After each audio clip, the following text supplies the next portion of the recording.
Choosing to Stay in My Body, a ketamine and 5-MeO-DMT trip report by Inner Explorer, posted to erowid.org September 29, 2017. A chemically induced, safe near-death experience.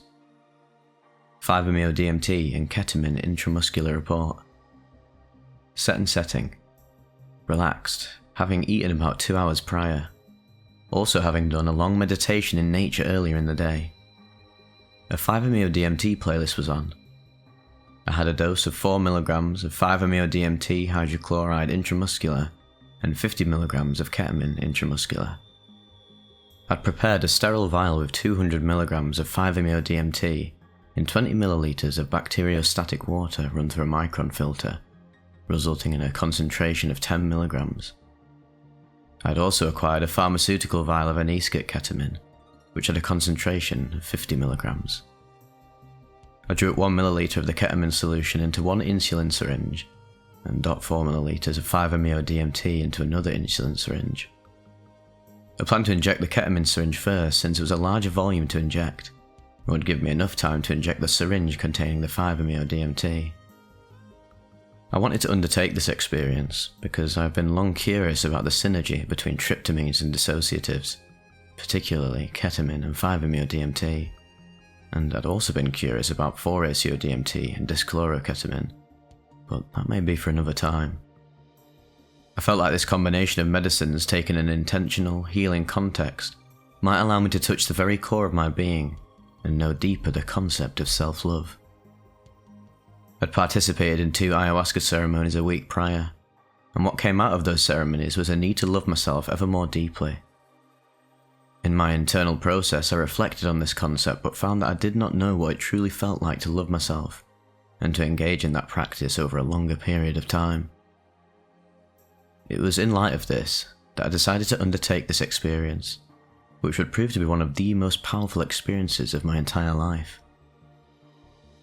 After thanking the medicine for arriving in my life and giving me the opportunity for awakening and wellness, I injected the syringe containing the 50 mg of ketamine into my left thigh at a slow rate. It perhaps took about 30 seconds to complete the injection, and I then injected the second syringe containing the 5-MeO-DMT into my right thigh at the same rate.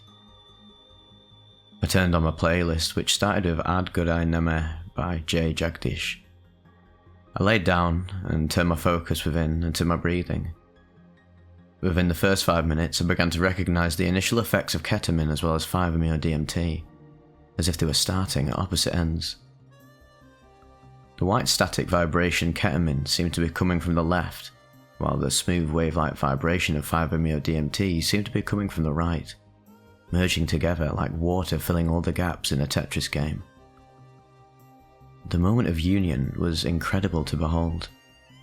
Each breath that I took brought me deeper and deeper into a relaxed ecstasy, with absolutely no worries or cares, just letting go deeper and deeper into the bliss that was flowing down from my head into the rest of my body.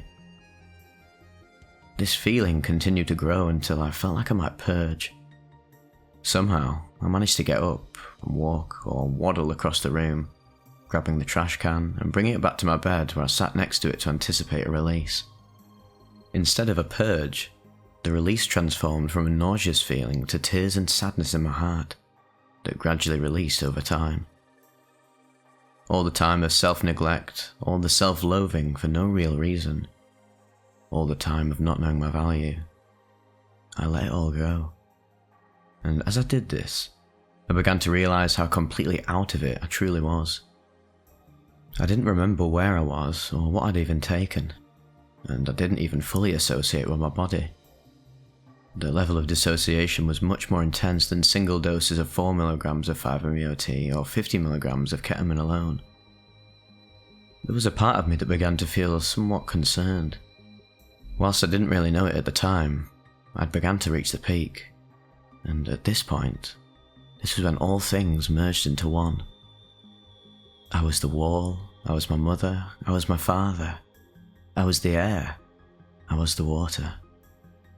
I was also the cosmos, and I was also the spirit. It was by now that I thought I'd died. This was a new kind of ego death for me, Because rather than feeling like I was going to die, I just felt like I'd already died, but that my spirit was still hanging in my body. It was at that moment that I felt like just a small breeze would have blown me straight out. There was a moment where I began thinking that this was truly it, that I'd done everything I came to this life to do, that I'd already left my mark on people's hearts, and that by my death that message would be magnified. I really began thinking that it was my time. I was fascinated by how easy that felt to just slip out of my body. Dead and still living relatives appeared in the room. I could both see and feel them welcoming me into the afterlife, just being present with me. But then I reminded myself that this was the life I had chosen. This was the body I had chosen at this moment out of all the quintillion possibilities. I made the choice that I would keep breathing. I would fight to stay. And with that decision, I realized that I had full control over the energy that I'd come to know was me. It was like the water inside the vessel of my body. Through a meditative state where I just focused on flowing energy down from my crown all the way into my root, I found that I became more grounded. I felt peace once again, knowing I would be staying. Though moving through this was one of the most scary moments I have had on medicine, and would recommend having a sitter for this type of experience. But after that moment, I felt like I unlocked all genetic memory contained in my body. The rush of information was powerful, intense, and beautiful all at once. I found myself channeling the energy of a powerful shaman, one that was not powerful by force, but powerful in spirit. I was shown how I carry this power within me, but I have been afraid to use it. And that was part of the reason why I thought so poorly of myself. Taking a deep breath, I felt the magic power that I possessed. Power I had come into contact with before, but not in such a direct experience kind of way. I could feel the flow of all events, of all realities coalescing into one big flow that I was witness to. Feeling deep within me, I came to know my deepest nature, that of love. I felt my heart burst open. I could remember the echo of the words I'd spoken at the beginning of the experience. To love myself. I mean, how could I not love myself? This being of love and power that strove for humility and to help others arrive at the same realization. I came into a protector archetype, a messiah archetype, and a healer archetype all at once. I began to feel my body all over. My arms, my face, my back, my legs, my head. All worthy, all deserving of my deepest love. I then began to see myself through the eyes of my lover. Each inch of skin, each strand of hair holy. Not that I was better than anyone, but that I was unique. The love of God flowed through my body, taking this love through generations of experiences. Through the path of this road of life that I was walking with my brothers and sisters, all curiously wandering the path back to God. The energy coursed through my body in a way that I had never quite felt before. How good and powerful it felt to be a man with no shame. It was here that I shed the shame that I'd carried throughout my life, of me being a victim of sexual assault, of me being persecuted for my interest in altered states of consciousness, and of me being a sensitive man who could be easily hurt in my youth. All of this was gone and replaced with a powerful flowing river. I felt like a god. I was looking through my body with the eyes of God, and I could feel God speaking through me, reminding me of how much potential I carried. I stood up in front of the mirror and looked at myself in my nakedness. I am beautiful, I thought to myself. A thought I had never quite allowed myself to feel because I felt such shame around being a man. I exploded into a blissful ecstasy as strength surged through my body, leading me through intricate stretches and body movements that felt completely intuitive and centuries old. I felt like a marionette that God was shaking out, moving out all the stagnant energy. I felt immeasurable gratitude to experience this level of clarity, to know how I create my reality constantly. I chose to create a positive reality for as long as I lived. I committed to doing this work over the coming weeks and months. I would stop feeling sorry for myself. I would shed the shell of unworthiness to myself and embrace the deep wisdom within, my loving nature, the beauty of my body, and the desire to help others heal themselves. I could feel my very DNA rearranging itself as I came to this revelation. So it was at this point I looked at my watch. Only 32 minutes had elapsed. It felt like I'd been in the experience for hours upon hours.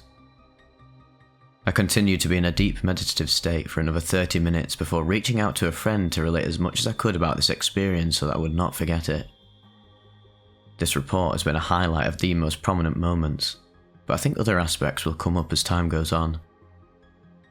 I'd consider this one of the most powerful experiences of my life, because I felt like I was able to float right to the edge of death, almost in essence arriving at death itself, while simultaneously choosing to stay in my body. Words cannot describe how complete and deep that moment truly was. Going forward from this moment on, I would say that the combination of dissociatives and tryptamines, particularly 5-MeO DMT, have incredible therapeutic potential on the transpersonal level of conscious healing and awareness. I'd say this is definitely an area that warrants further exploration as we continue to evolve our understanding of how consciousness operates in the human body and mind. I'd not recommend this experience to anyone not thoroughly experienced with either 5-MeO DMT or ketamine, as the experience can be extremely disorienting and potentially panic-inducing. On the other hand, I find that this experience can be highly worthwhile for individuals to realise their true nature through the dramas of life and existence. May all beings know happiness. May all beings know true self. May all beings know peace. Om Mani Padme Hum.